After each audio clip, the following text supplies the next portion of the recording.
Dernier sujet, le Togo maintenant. On va parler donc de ce vote des députés. C'était le jeudi, le Parlement qui s'est réuni à adopter le projet de loi qui autorise l'ouverture du capital de la nouvelle société cotonnière du Togo. Cette démarche donne ainsi le feu vert à l'État pour rentrer en négociation avec le groupe singapourien Olam International en vue de lui céder tout ou partie de sa participation dans le capital social de la NSCT. Selon l'exécutif, la volonté de se désengager partiellement ou totalement de cette société répond au souci de trouver un partenaire stratégique de renom pouvant contribuer grâce à son expertise dans le domaine de l'agro-industrie à l'atteinte des objectifs de l'axe 2 du plan national de développement, notamment en ce qui concerne le secteur cotonnier. C'est l'argument avancé, hein, Firmin Teko. Clairement, on cherche à privatiser la nouvelle société cotonnière du Togo. Oui, moi je dis, ma position est claire par rapport à la politique de privatisation des autorités togolaises. Privatiser, c'est une très bonne chose, mais il faut expliquer aux gens pourquoi on privatise et à quoi cet argent va servir. Parce que dans l'histoire de la République française, lorsque les Chirac, les Mitterrand ont décidé de commencer par privatiser, suite à la demande que l'Union européenne leur avait adressée, à l'époque c'était pas l'Union européenne, c'était la Commission économique européenne, leur avait adressé, mais ils ont dit, nous allons privatiser parce qu'on a besoin d'argent pour relancer l'innovation, pour relancer la recherche. Ça veut dire quand on privatise, il y a de l'argent et cet argent sert à quelque chose. Pour une petite mémoire, je pense que la privatisation qui avait été faite entre 1995 et...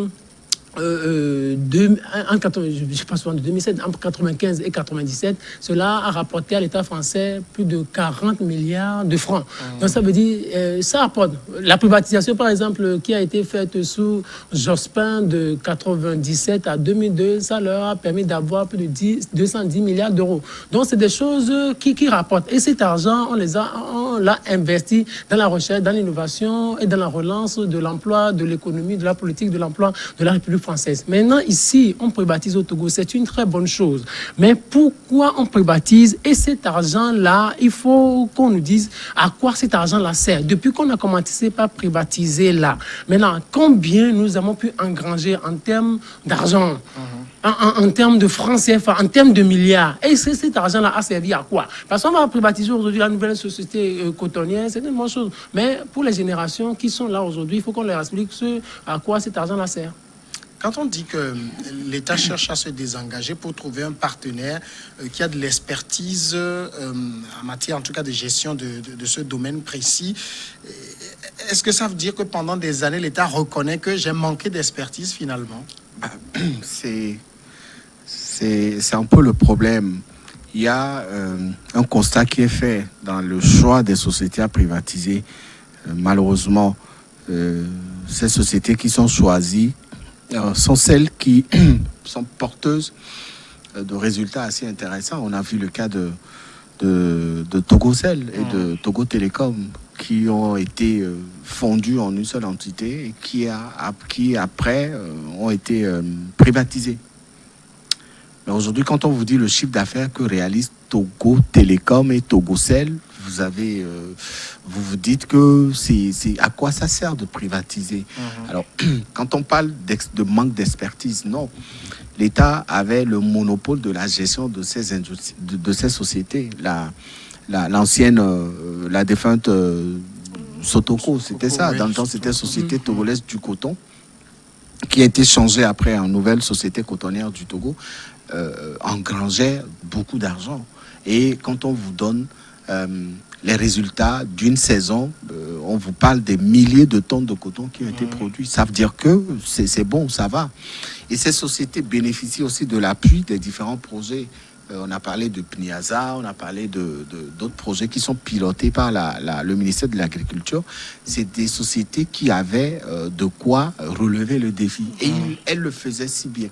Alors que le choix soit porté sur la privatisation de la SNCT, personne n'a jamais compris pourquoi il faut privatiser cette société qui était l'un des poumons essentiels de l'économie, qui arrivait quand même à aucun moment cette société n'a jamais été fermée. C'est vrai qu'elle était mutée de la Sotoco à la SNCT pour des raisons financières. Tout de suite, ça a commencé par donner des résultats assez intéressants. Et l'État décide de privatiser et donner la gestion de la majorité des actions à des étrangers. Ça veut dire que l'État devient minoritaire et donc l'État n'a plus de pouvoir de décision. Et que l'étranger qui prend cette société peut en faire ce qu'il veut, il peut la brader, il peut en faire ce qu'il veut, tant qu'il est arrivé à réunir le financement qu'il avait mis dans le rachat de cette société.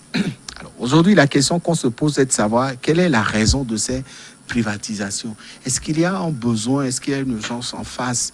Il y a des secteurs qui pourraient être privatisés. On a vu. Aujourd'hui, il y a des banques togolaises qui n'arrivent plus à respirer parce que la gestion a été catastrophique.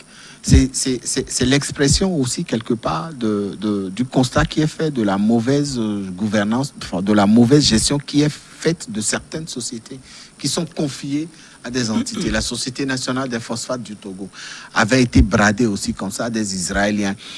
Aujourd'hui, c'est la SNCT. Alors, au final, qu'est-ce qui reste au Togo en termes de sociétés sur lesquelles le Togo peut compter si demain il y a une crise financière ou alors s'il y a un problème, on peut se dire allez regarder par ici, allez regarder par là. On n'en a plus. Les grosses sociétés, celles qui sont pourvoyeuses d'argent, elles ont été vendues. Les banques ont été cédées à des étrangers. La téléphonie a été cédé à des étrangers. Le coton a été cédé à des étrangers. Et on vous dit que le Togo fait partie des pays, des 5 ou 10 pays producteurs du coton en Afrique. Vous voyez un peu la Côte d'Ivoire céder le cacao et le café à des étrangers, alors que le cacao et le café représentent une grosse part dans l'économie de ce pays. Il faut à un moment comprendre qu'en cédant ces sociétés, nous risquons de nous retrouver aujourd'hui avec rien et nous risquons de subir. Aujourd'hui, c'est les cultivateurs, les agriculteurs, les producteurs de coton qui seront obligés aujourd'hui de supplier l'actuel actionnaire pour déterminer un prix de vente du kilo du coton. Avant, c'est l'État qui proposait un prix sur la base des études qui sont faites. Mais aujourd'hui, si le nouvel acquéreur vous dit j'achète le kilo du coton à 50 francs, alors qu'il y a quelques semaines ou quelques mois, le même kilo de coton était vendu à l'État à 200, vous qui êtes agriculteur, vous allez faire quoi? Vous allez être obligé de vendre et vous vendez au rabais. Donc ça n'arrange pas. Il faut plutôt réfléchir à comment redynamiser ces secteurs pour leur donner un nouveau souffle, un nouveau départ et imposer un audit et un contrôle de la gestion qui est faite de ces sociétés.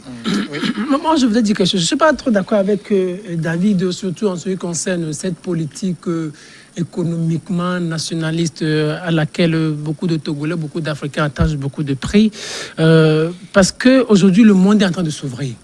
Privatiser, ce n'est pas une mauvaise chose en soi. Privatiser, ça veut dire décharger un peu l'État. Pour ceux qui nous suivent, la privatisation, c'est quelque chose de très simple. On veut dire, je gère une société. Si la société a des soucis, c'est moi qui paye les fonctionnaires, tous les employés. La société n'arrive pas à faire de bénéfices, je dois prendre encore mon argent pour y investir.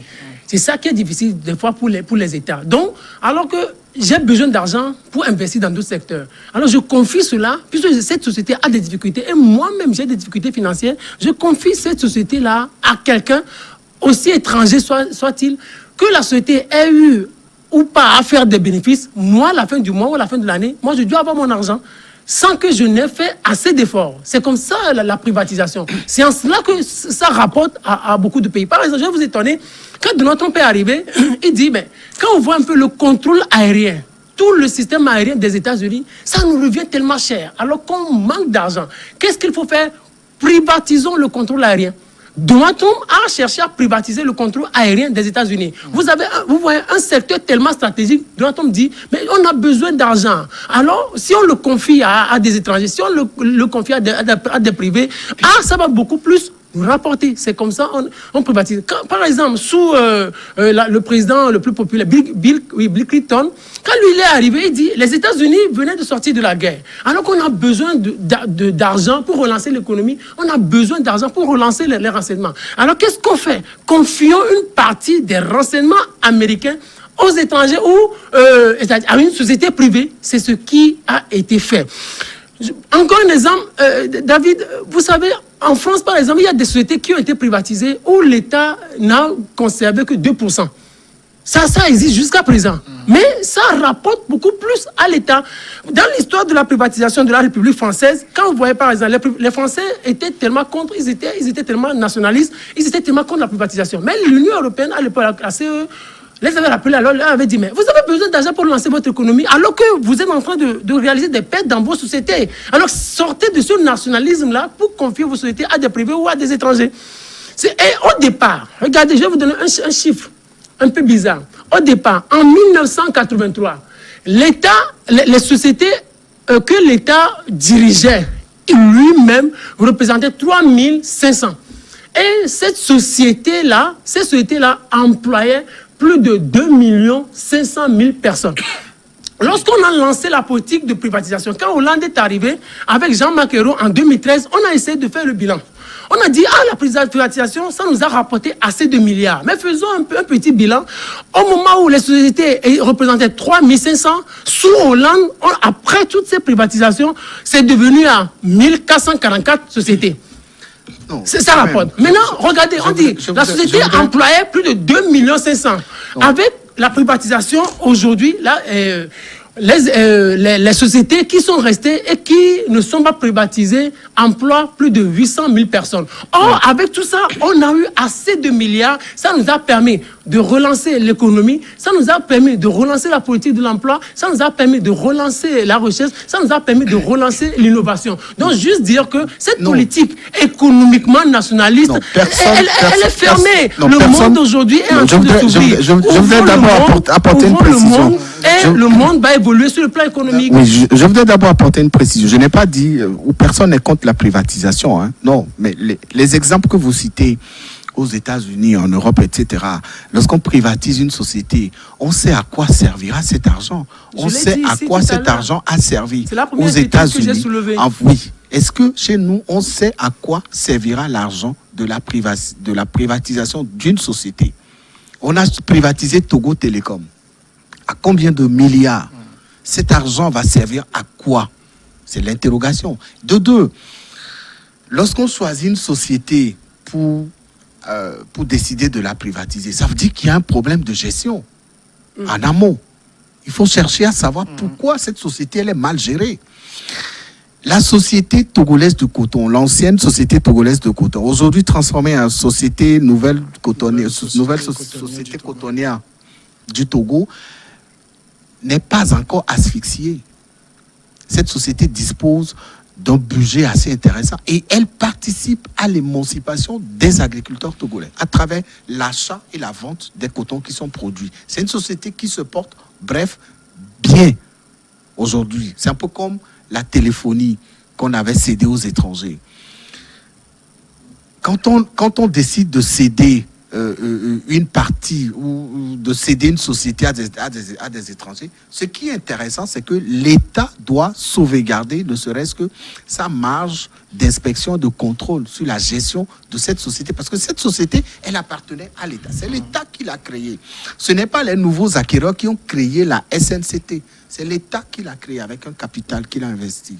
Et donc, la société porte encore l'identité d'une appartenance nationale et togolaise. Alors, on choisit de privatiser une société qui se porte bien. C'est un peu ça la question. Il y a des secteurs, il y a des domaines qui posent problème. Moi, j'estime que si l'État avait voulu bien voir, chercher à savoir comment est faite la gestion des ressources qui rentrent dans les caisses de la SNCT, aujourd'hui, on ne serait pas allé à la privatisation et majoritaire. Aujourd'hui, l'État est devenu minoritaire. Ça veut dire que l'État n'a qu'une marge sur le plan économique, sur le plan de la privatisation, ce n'est pas un danger, en fait. L'État ne paie pratiquement rien dans cette aventure. Le problème, c'est que on choisit. Aujourd'hui, quand vous faites le tour, dites-moi, est-ce qu'il y a encore des sociétés qui appartiennent à l'État togolais à l'heure où nous parlons? Au temps de Yadema, on connaissait. Il y avait des sociétés qui portaient des noms fièrement des Togolais. On a des banques qui portaient des noms du Togo. On a des sociétés qui portaient des noms du Togo. Alors aujourd'hui, si on est arrivé à ce constat qu'il n'y a plus de sociétés, on n'en a plus généralement. De toutes les façons, celles qui sont là, elles sont minoritaires. Alors qu'est-ce qui a amené à arriver jusqu'à ce niveau pour accepter de chercher à tout privatiser? Et quand on privatise, ça veut dire qu'on fait rentrer de l'argent dans le pays. Alors cet argent, il servira à faire quoi? Quelle est la destination de cet argent? Est-ce qu'il faut encore poser des questions? Lorsque le débat était arrivé au niveau de l'Assemblée nationale, moi j'ai félicité les députés pour la démarche qui a été faite. C'est ce qu'on a toujours demandé, que des questions, des sujets sensibles et qui intéressent les Togolais ou qui concernent la vie des Togolais soient débattus à l'Assemblée nationale. Ça a été fait. Est-ce que les députés comprennent? Est-ce que cette députée, voilà, est-ce qu'il y a eu un député qui a demandé à savoir les raisons du choix de la SNCT et à quoi cet argent va être servi, cet argent de la privatisation? C'est ça le problème. Personne n'est contre la privatisation. Si ça peut aider à insuffler une nouvelle dynamique à l'économie du pays, personne n'est contre. Vous disiez que les États-Unis ont privatisé l'espace aérien américain, mais on sait à quoi ça servira, cet argent. C'est un peu ça. S'il faut privatiser parce qu'on choisit de privatiser et ne pas savoir à quoi, vers où on va, et puis on n'oublie pas ça le problème. C'est-à-dire, on a des ministres qui viennent devant les députés qui disent, qui font l'exposé des motifs, on veut privatiser ceci, ça va avoir tel intérêt. Mais on a eu des expériences de privatisation qui ont échoué. Il y a l'hôtel, comment on l'appelle, l'hôtel Sarakawa qui est là. Il y a l'hôtel 2 février qui est là. Ça a échoué. Alors qu'on nous avait dit que c'est la meilleure expérience qu'il faut faire. Donc, c'est pas parce qu'on privatise un SCT que ça va réussir forcément. Non, c'est ce que je dis. La responsabilité, en réalité, incombe aux premières autorités du pays.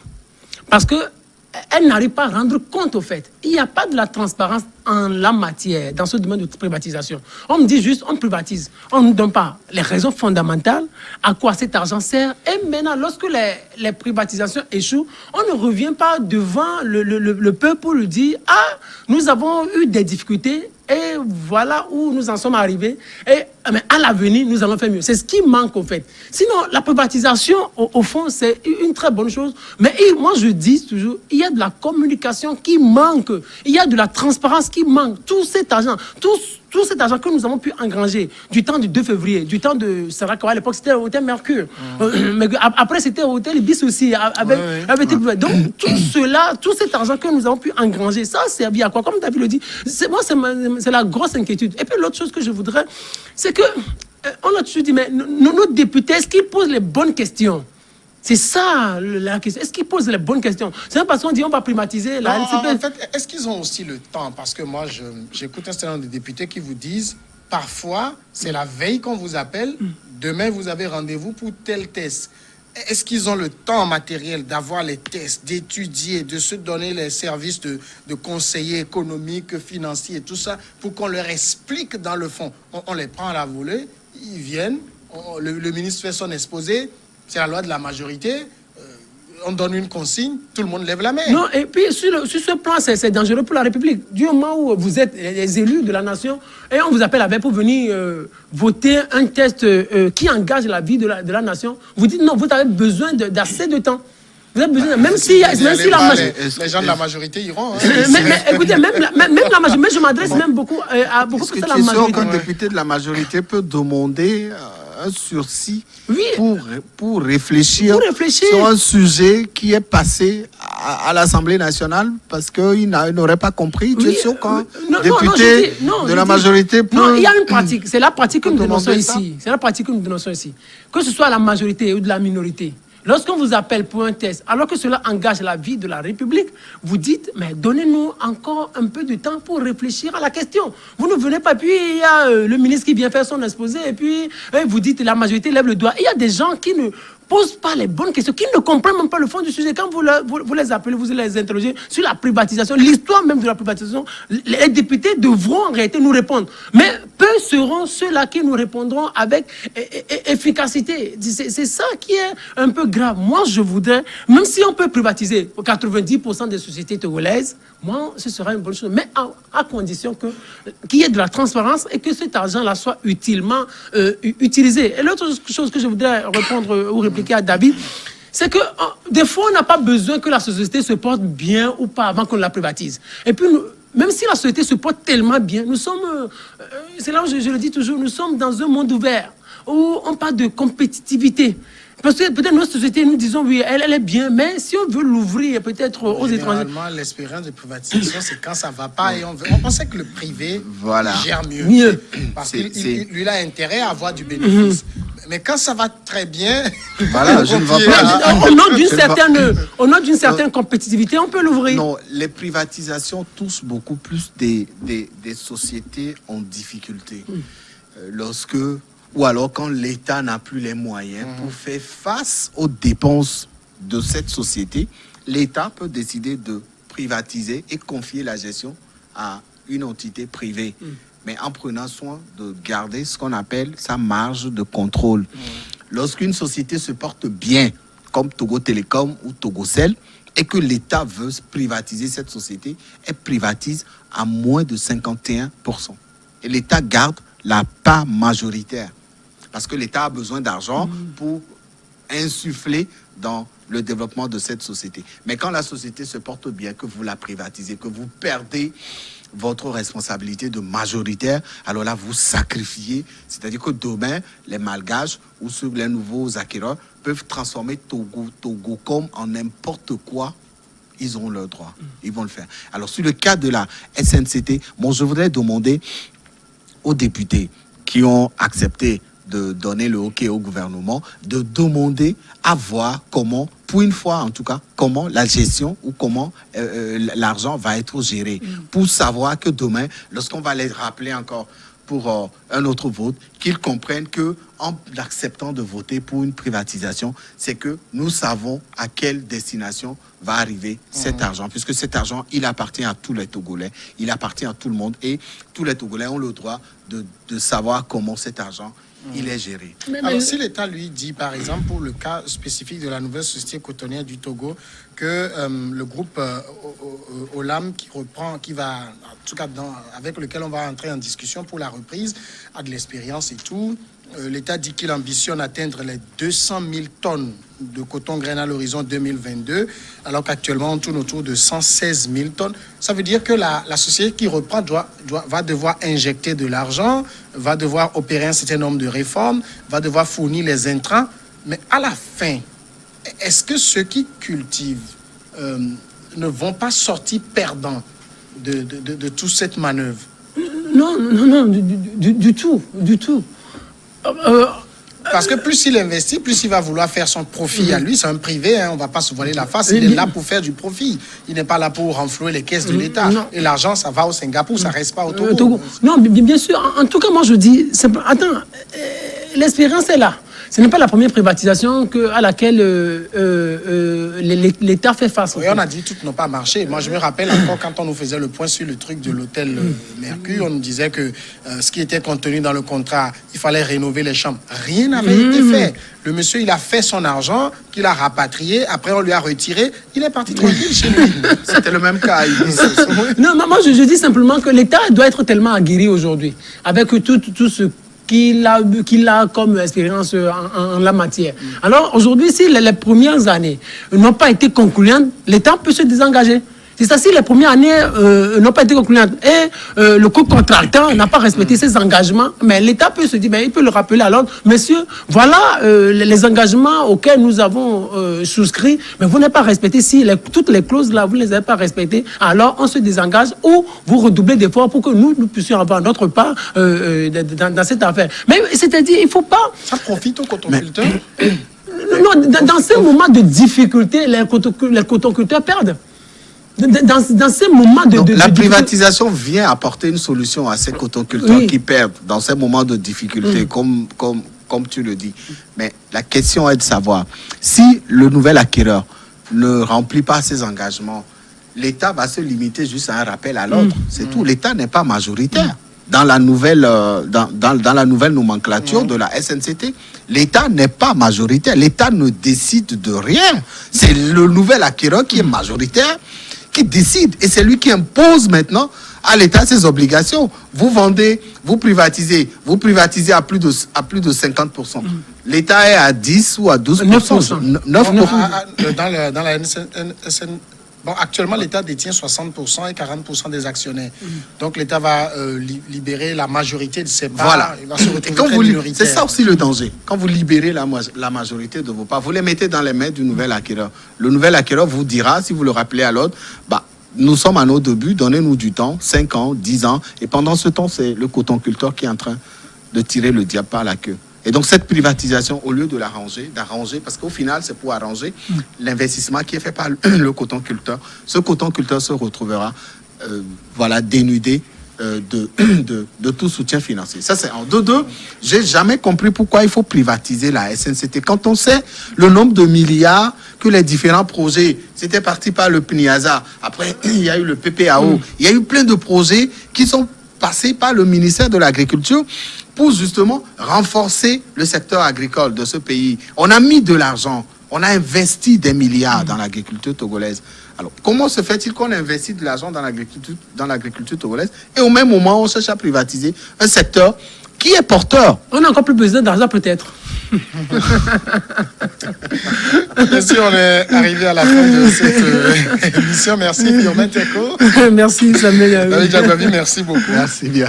Merci à vous aussi d'avoir été à notre compagnie. On se retrouve encore demain.